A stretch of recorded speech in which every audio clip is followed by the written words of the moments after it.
kopija Volkswagenovog DSG automatskog menjača sa gomilu problema. To znači da kada kupite ovaj primerak, mora da doplati debelo. Sad što se tiče potrošnje, ja ću biti potpuno iskren prema vama, meni je prosek nekih, i ponovit ću, lifteri, a ne kao kod Vagena, upri, pa stisni, pa... Znači, muči se, boga mi, potpisuju gume. Stisneš, držiš 5 sekundi i nakon 5 sekundi parkirani auto se upali. I konačno, mesec dana nakon moje najave da sam kupio Kineza, danas na testu imamo... Ček, samo prvo jednu stvar da razjasnimo. Ovo je Chery FX, ali to nije svuda u svetu tako, već je Omoda 5 model koji se prodaje u ostatku Evrope i sveta, a za balkansko tržište Chery odlučio da ga nazove FX. To znači da kada kupite ovaj primerak, dobijate luksuzniji automobil nego što to mislite. Dobijate model koji pod naslovom Omoda osvaja evropsko tržište na mnogo većem nivou nego što je to slučaj kod nas. Zašto je to tako? Pa samo braća Kinezi znaju, ali vi znajte da sigurno nećete pogrešiti ukoliko se odlučite za Chery FX. Ili možda hoćete. To ćete saznati u nastavku današnjeg testa.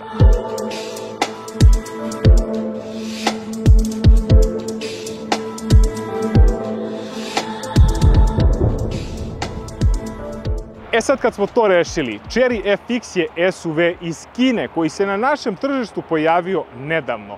Model je koji izaziva veliku pažnju publike i podeljena mišljenja. Sa jedne strane imate ljude koji su skeptični, koji kažu ma to je Kinez, ipak ću ja sačekati, dok sa druge strane imate ljude kao što sam to ja, koji žele za svoj novac gomilu opreme, bolje i jače motore nego što je to slučaj kod evropskih konkurenata. Ali jedno je sigurno, Chery FX nikoga ne ostavlja ravnodušnim.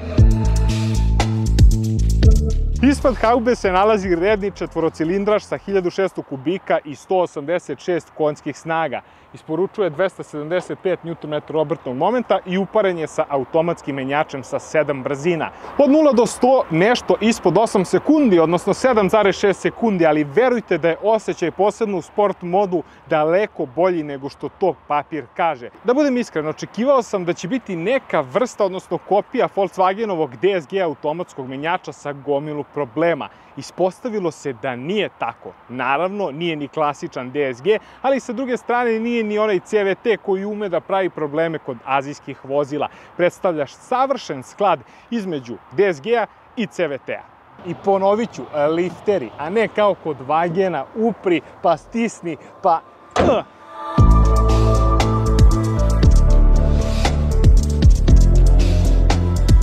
Interijer FX-a je druga stvar koja privuče kupca, pored estetskog izgleda spolja, ali zato unutra opravdava sve ono što očekujete od njega. Ovo je kineski auto koji ima evropski izgled. I kada to kažem, to znači da kada sednete u interijer FX-a, ne može niko živ da vas ubedi da je to zapravo Kinez, jer toliko evropskih detalja ima da privlači kupce ovako. To naravno ne znači da treba da mislite da je dosadan kao Golf.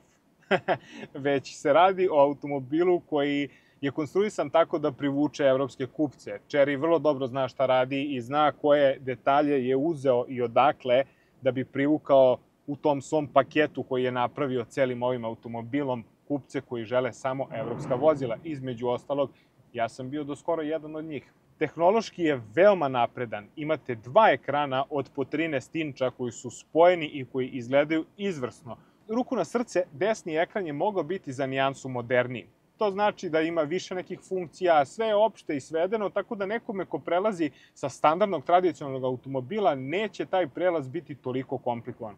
Sa leve strane imate cajgere, digitalni kokpit, sve ono što želite možete da podesite sami. Imate čak 3 različite teme kako će izgledati i bukvalno za svakoga po nešto.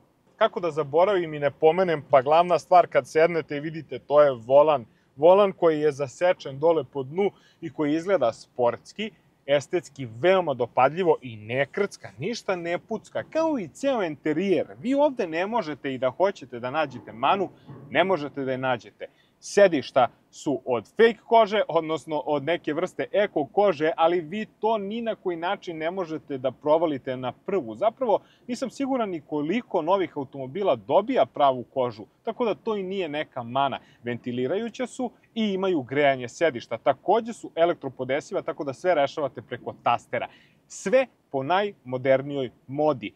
Ambijentalno osvetljenje nije standardno gde imate samo razvučenu ledicu i to je to. Cijelo deo ispred suvozača je zapravo kao mali ekrančić i ima liniju koju možete da menjate u zavisnosti od toga kakvu boju želite. Na raspolaganju vam je ceo RGB spektar, tako da niko ne može da kaže nema baš ono što ja hoću. Centralni greben zauzima značajni deo prostora napred, ali to ne znači da vozač i suvozač nemaju dovoljno mesta. Naprotiv, imate dva prostora da ostavite telefon da se puni, sa druge strane ispod je otvoren prostor i možete mnogo sitnica da spakujete, između ostalog imate dva punjača i treći opciono koji god želite da bude. Tako da je praktičnost veoma velika u ovom automobilu. Iako nije veliki dimenzijama, sa strane možete da ubacite sasvim dovoljno veliku bocu vode ili čega god da zamislite. Naslon za ruku, kad smo već kod boce, će vam hladiti vaše piće. Dakle, ima ventilaciju unutra, ogroman je prostor, može da stane šta god poželite, 2-3 flaše bez problema. I spremni ste na put. A da bi bili potpuno spremni na put, mi moramo da proverimo kakva je situacija pozadi. I da ne zaboravim jednu stvar. Pored mnogo tehnoloških rešenja koje ovaj auto ima, kamera 360 stepeni je jedna šmekerska priča. Stisnete ovde, otvara vam napred, pregled pozadi, možete i podeljeno da imate, dakle da ako hoćete levu kameru, onda levu, ako hoćete pozadi desnu, desna, napred leva, znači bukvalno sa svih strana i 360 pregled koji iskreno rečeno nije ništa specijalno. Zašto? Zato što vaš auto u odnosu na ostale automobile izgleda predimenzionirano, odnosno ostali automobili izgledaju mnogo veće nego vaš. Ali onaj koji može da se snađe sa ovim imaće apsolutno koristi od 360 kamere.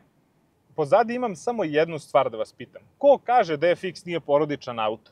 Vozač je moje visine, znači 1,85 m, ima sasvim dovoljno prostora za nogu i za glavu taman. Ako imate 2 metra, onda srećno, ali evo jedan dokaz da je ovo porodičan auto, jer vidite imate gomilu dečjih stvari koje tu mogu igračke da stanu, sedište, nećemo davati reklamu, ali ćemo reći da možete i da spustite 2 cup holdera ovde, stavite svoje piće, iako se to s decom ne preporučuje, jer će vrlo brzo da uhvati i ode masu propast. Jedan napred punjač za telefon, sa svih strana punjači i jednostavno sednete, uživate, vozite se. Centralni tunel jeste nizak, ali nisam siguran za treće mesto, odnosno da li bi neko tu mogao da se spakuje, verovatno ne, mada kad deca nisu besna ni kuće nije tesna. Toliki prostor u kabini je morao negde da se nadoknadi, tako da su se kola slomila na prtljažniku koji ima skromnih, neko će reći sramnih, 378 litara. I to ne kada vidite ovako, već kada podignete ovo duplo dno i ispod izvučete stiropor koji se nalazi između rezervnog točka. Naravno, to nije sjajno rešenje, ali zbog linije krova i rezervnog točka koji se nalazi ispod, spremni smo na kompromis. Ukoliko vam je cilj da imate što veći prtljažnik, Chery FX nije za vas, ali ukoliko vam je izgled i praktičnost mnogo bitniji od samih brojki, onda definitivno treba razmatrati ovaj model. I vidiš ti Kineza, hoćeš da otvoriš na ključ, hoćeš da zatvoriš na dugme. Može i na ključ, može i na dugme, ma može kako hoćeš, jer ovaj ima sve što Evropljanin mora da doplati debelo. I ne smem da preskočim deo o praktičnosti i brojkama, da se ne osvrnem na rezervoar. Za nekoga ko je navikao da mnogo kilometra u cugu prelazi, Chery FX ima mali rezervoar. To znači 51 litra sa kojom možete preći nekih 300-350 km i dolazimo do rezerve, koja je velika. 120 km i već kreće rezerva, tako da generalno ćete morati mnogo češće da sipate pun rezervoar kada krenete na duže putovanje nego što ste to zamislili, ali šta da vam kažem, imate sreće da je toliko lep automobil da kad god budete stali i sipali, vraćali se ka njemu, uživaćete u pogledu. A kad smo već kod izgleda, to je segment testa gde vidimo da sa Kinezima više nema šale, da su odvalili konkurenciju i da imaju auto koji izgleda savršeno. ogromna prednja maska, LED farovi koji izgledaju brutalno i u osnovnom paketu opreme preko dinamičnih žmigavaca. Kada upalite sva 4 migavca izgledate kao gospoda. Ono se puni levo, desno. Auto u najvećem Noble paketu opreme kao i testni primjerak dolazi sa 18-icama. Ne postoji opcija da kupite veću fernu, samo s druge strane možete uzeti manji paket opreme i imati 17-icu, tako da vam je ovo i više nego dovoljno. Aj sad, ne može sve da bude BMW. Zadnji kraj je takođe veoma atraktivan. Izgleda savršeno i ukoliko mene pitate, jedina stvar koja ovde kvari utisak su ova dva izduva. Ne zato što postoje, nego zato što su lažna. Imamo plastiku koja će moći, kada auto izađe iz garancije, da se skloni, povežete ovde auspuhe sa strane i imate pravu mašinu. Do tada vidjet ćemo. A pazi sad šta je Kinez mislio. Svi imate regularno ono automobile, šutnete ispod. Ne, kod Kineza samo stojite malo ovde, on upali migavce, sklonite se i gepek se otvara. Tako da nema nikakvog mučenja da vi tu nešto šutirate ispod, već jednostavno stanete pozadi i uživate. A pazi ovo, ako ga slučajno parkiraš pored novog Tucsona ili novog Sportaža, nećeš imati osjećaj da si kupio niskobudžetni auto. Naprotiv, veruj mi da će 9 od 10 ljudi da se okrene za FX-om i da se pita koji je bre ovo auto. Sportaž, Tucson, niko neće ni da ih pogleda. Moj je auto, tako da mogu da ga ispalim od 0 do 100. Znači, muči se, boga mi, potpisuju gume. I to je to. Eto nas. Očas posla. Bukvalno gradska raketa, iako se to ne očekuje od SUV-a kao što je Chery, odnosno od bilo kog SUV-a, ne možete očekivati dinamičnu vožnju. Ovde je to potpuno drugačije. Uglavnom, kada vozite SUV vozila, imate osjećaj da će se prevrne u krivini, da će da se na bilo koji način izgubi kontrola. Ovde to nije slučaj zbog opadajuće linije krova, zbog dizajna, aerodinamičnosti, auto vrhunski ide i u krivinama se još bolje osjeća. Naravno, ne može da bude na nivou limuzine i ne može da bude na nivou hatchbacka, ali ukoliko gledamo taj SUV segment, ceo segment, FX je jedan među najboljim u klasi, to ne može da ospori niko. Sa druge strane, šta je glavna fora kod ovog auta? Odnosno, zašto ja predviđam da će FX da bude najprodavaniji Cheryjev model u narednih godinu dana? Ulice će biti preplavljenje FX-om iz jednog prostog razloga. Prvo i osnovno, cena. Kupci u Srbiji prvenstveno gledaju cenu, pa tek onda dalje možemo da pričamo. A sa cenom ulaznom od 23.990, Chery FX sa opremom koju posjeduje i u tom osnovnom paketu je zaista best buy. A naravno, ovaj veći paket koji donosi panorama krov, Sony zvučnike i gomilu nekih sitnica je šlag na tortu. I za 26.500 evra bolji auto ne može da se kupi, a da je SUV i da ima ovu snagu i da ima ovu opremu, to mogu odgovorno da tvrdim. Nisam plaćen za ovo, iako svi po komentarima pišu daleko bilo. Dinar jedan nisam dobio od Cheryja niti bilo kog drugog proizvođača da nešto hvalim ili ne, ali želim da znate šta znači automobil koji je nov iz salona, koji ima gomilu opreme i koji ne košta malo bogatstvo. Bilo koji konkurent, ne pričam o premium segmentu, pričam o Japancima, pričam o Koreancima, košta minimum 30 do 50% više. Da li dobijate više? Ne. Dobijate isto što dobijate i sa Cheryjem. Zapravo, kroz ovih 5000 km koliko sam prešao sa njima, mogu reći da toliko mami pažnju jer je nepoznanica našem narodu, nema ga na svakom ćošku, da jednostavno nećete ni jednog trenutka razmišljati da li auto vredi uzeti ili ne vredi uzeti. Garancija koju Chery daje je nekih 7 godina i 150.000 km. Dovoljno govori za sebe, sigurni su u svoj proizvod, ja sam siguran u njihov proizvod, jer evo, ovo je jedini Chery koji će se pojaviti na kanalu, a da sam ja mogao sa njim da prođem 5000 km. Kada pričamo o drugim automobilima koje testiramo, to je sve opseg od 100 do 500 km, ne više. Ali iskreno, bez neke pristrasnosti, niti pokušavam sad kao svoj izbor da opravdam, pošto sam i takve komentare čitao, zaista mislim da je FX sjajan auto za taj novac. Bezbednosni sistemi su mnogobrojni, ima ih masu, ne mogu ni da ih nabrojim, tamo lista kad postoji, ono, bukvalno gledate šta nema. Ima par nekih sitnica, sve ostalo je jako dobro. Kamera 360 stepeni je korisna, ali samo kada gledate onaj pregled odozgo. Ukoliko pričamo o kameri 360, da vi stojite na semaforu pa upalite tu, ume da izgleda predimenzionirano auto ispred, ali koga briga, mislim, na kraju krajeva gledate prednju, zadnju kameru, levo, desno, bukvalno sa svih mogućih strana, imate i senzore, ako vam to nije dovoljno, pa onda auto nije za vas. Krenuli smo test ispaljivanjem do stotke i moram da se osvrnem ponovo na agregat. 186 konjskih snaga u ovoj karoseriji i u bilo kojoj karoseriji u Cheryevoj paleti je prava mera. Iskreno, ne znam zašto je osmica oborena na 147 konjskih snaga, odnosno formalno znam zbog nekakve ekologije, ali to je suludo jer imate Nemce koji lagano teraju 300-400 konja, pa njima je ekologija kao okej. Nije mi baš tu najjasnije. Ovaj auto sa ovom snagom, sve ono što treba prosečnom i iznad prosečnom kupcu, znači može da se ode na duže putovanje, može da se potera u obrtaj, može da se ispretiče 1, 2, 3, 5 auta, ali to nemojte raditi. Sad što se tiče potrošnje, ja ću biti potpuno iskren prema vama, meni je prosek nekih 8,5 litara. Auto je razrađen, 5000 je prešao, manje više. To je to, nema šta više da se razrađuje. Sa mojom nekom vožnjom koja je polugradska, 8,5 litara benzina je top. On je negde na 9,1 označen od strane Cherya i to je jedan još faktor kod Cherya koji treba da se cijeni, a to je iskrenost prema kupcima, jer oni ako kažu da je 9,1, možda bude samo manje, više od toga nikako. Evropljani sa druge strane non stop obaraju te cifre. Na otvorenom ume da smanji malo potrošnju, ali na autoputu sve preko 130 nemojte da očekujete ništa bolje.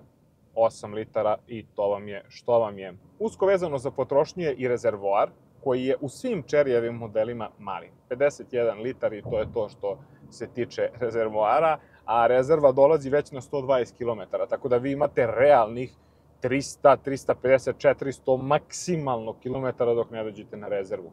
Ako se vozite na neke duže distance, tipa 1000-2000 km, računajte da ćete barem 4-5 puta da stanete da sipate, ali opet to ne mora nužno da bude loše, jer ćete odmoriti dok to sipate, nećete razbijati kilometraže po 1500 km u cugu, jer ne može, Kinez rekao ne može, i ja sam okej s tim, ali eto, čisto da napomenem, ako je to nekome bitan faktor. Sada smo izašli na otvoren put, odnosno, ajde da kažemo, most na Adi koji ima 3 trake i što se tiče zvučne izolacije, do nekih 120-130 km na sat ništa se ne osjeća s polja. Udar bočnih vetrova naravno postoji, ali vi možete apsolutno da razgovarate sa saputnicima i da tu nemate nikakav problem. Nije kao što ljudi očekuju, sad će Kinez, on će na 100 na sat da probija vetar sa svih strana, uopšte nije tako. Mi se krećemo 120 na sat, uopšte nemamo osjećaj da se radi o toj brzini. Maksimalna brzina mu je deklarisana na 210 km na sat, nisam dotle pokušao da idem, ali koliko jesam na putevima gde je to dozvoljeno, mogu vam reći da sa lakoćom podnosi sve to i sjajno, iskreno, sjajno iskustvo cele vožnje. Da ne bude sad da samo hvalim ovaj automobil, naravno, on ima i svoje neke mane. Ono što su ostali vozači primetili, to je da ima problem sa Bluetooth konekcijom, odnosno sa konekcijom na CarPlay ili Android Auto. Ume da izbaguje, pa onda prekine, pa onda opet ga konektujete sa vremena na vreme, međutim, to su sve stvari koje se rešavaju softverski. Iskreno rečeno, meni se 2-3 puta desilo da je multimedija, odnosno CarPlay, da se otkačio, zakačio i da je ekran se samo ugasio i odmah upalio. I to su neke stvari na koje moramo da se naviknemo kod svih automobila koji imaju ove silne multimedije i ekrane. Ne može to ništa funkcioniše savršeno i taj koji vam kaže da može, laže vas. Kad smo već kod mana, još jedna mana je prtljažnik koji zbog same konstrukcije krova, kao što smo rekli u samom testu, nije baš najveći. Ima nekih 378 litara i to računajući razmak između rezervnog točka i dna. Tu se ukrade još nekih 20-ak, tako da je tih 380 zapravo 360 i onaj kome treba džip gde će da, ili SUV vozilo, ajde da ne kažem sad džip, molim te, ne skočite odmah, kome treba prostor da se natovari mnogo stvari, FX nije auto za njega, ali sa druge strane imaju alternative kao što su krovni kofer, kao što su ostavite ženu kod kuće ili druge stvari. Ko hoće da se snađe, on će se snaći. Mi smo otišli turu do Crne Gore ovim autom i ništa nam nije falilo, pritom s bebom kolicima, realno gledano, ne treba vama 1000 litara da biste se spakovali. Sa druge strane, dobijate dosta prostora i napred i pozadi, videli ste, sedi se lepo, sedi se udobno, imate taj manji rezervoar i manje gepeka, ali jednostavno to je sve nadomešteno prostorom u samoj kabini. Ali generalno što se samog iskustva vožnje tiče, jednostavno ne postoji jedna stvar koju mogu sad da navedem da je loša. Ima manje boljih i dobrih stvari, ali ništa sad ono, ne znam, smeta mi ovo, ekstremno mi smeta ovo, ne. Sve su to regularne stvari, tekuće stvari koje, ukoliko se dese, se rešavaju u sekundi. Biće tu naravno još ažuriranje i svega što Kinezi najavljuju, jer jednostavno ovo je ulaz na tržište, ovo je posvećivanje tom nekom delu tržišta koji je njima realno nebitno, ali opet ima ih i bit će ih sve više, ne samo Chery-a, već i drugih kineskih proizvođača. I kad uzmemo u obzir cenu automobila, ne ovog, nego svih kineskih automobila, dok sa druge strane imate Nemce, Francuze, Italijane, koji su barem 30 do 50, pa čak neki i duplo skuplji, 3 puta skuplji, ne dobijate vi ništa toliko skandalozno bolje. Iskreno, evo, pogledajte mi sad vozimo na 50 stepeni kad sve ključa što se kaže i vi sad očekujete nešto da će plastika da krcka, pa neće, volan neće, sve super, ima tastere, nisu touch screene, nisu, ma ništa. Evo moram samo da iskoristim 1 sekund da obrukam Nemce pa da nastavim dalje. Ovo je ključ, ovo je poslednji taster, stisneš, držiš 5 sekundi i nakon 5 sekundi parkirani auto se upali. I ne samo da se upali, nego se upali i klima ili grejanje, zavisi šta si ostavio poslednje i nemaš problem više sa vrućinom ili sa hladnoćom. Čekate auto savršen. Pitaj Nemca koliko košta doplata. Reći ću ti ja, 2-3.000 evra. Kod Kineza osnovna oprema džabe. Ćao. Ostaje nam da vidimo kako će Chery ostariti, odnosno da li je FX sa 7 godina garancije, odnosno 150.000 km i gomilu opreme zaista toliko dobar izbor. A koji je moj odgovor na ovo pitanje? Pa mislim da je i više nego jasno.